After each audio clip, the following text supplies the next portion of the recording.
বান্ধবীরা আমাকে আলাদা করে দিয়েছে, কি বলবো এই দুঃখের কথা। আমি এখানে একা বসে রয়েছি আর পাশের একটা স্লিপার সিটে ওরা 4 জন বসে আছে।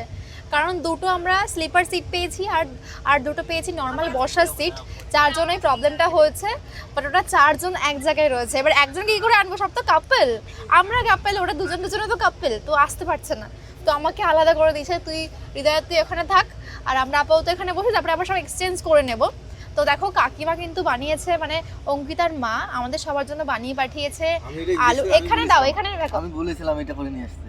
তুমি বলেছিলে? হ্যাঁ, আমরা অঙ্কিতা জিজ্ঞাসা করেছিল কি আনবো, হৃদয় বলেছিল যে কাকিমার হাতে সেই স্পেশাল পরোটা আর আলুর চোখা আগের বার এনেছিল, এত টেস্টি ছিল। তো আবারও কিন্তু সেই খাবারই আমরা পেয়ে গেছি। বাই দ্য ওয়ে, ঝোড়ো ঝোড়ো বৃষ্টি হচ্ছে বাইরে, আমরা ফিল করতে পারছি। মানে এখানে তো এমনি ঠান্ডা ওয়েদার কারণ এসি চলছে, বাট বাইরেটা কতটা সুন্দর দেখাও হৃদয় একবার।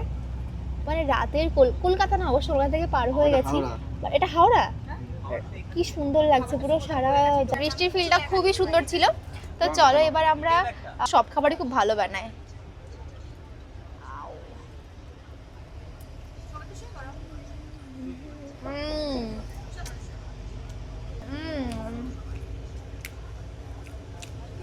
হৃদয়, হৃদয়ের খুব প্রিয়। বাটটা হচ্ছে পরোটা খেলে পেট ব্যথা করে, আমার গ্যাসের প্রবলেম আছে তো সেই জন্য। বাট তাও আমি একটুখানি খাবো, জলটা বেশি করে খেতে হবে।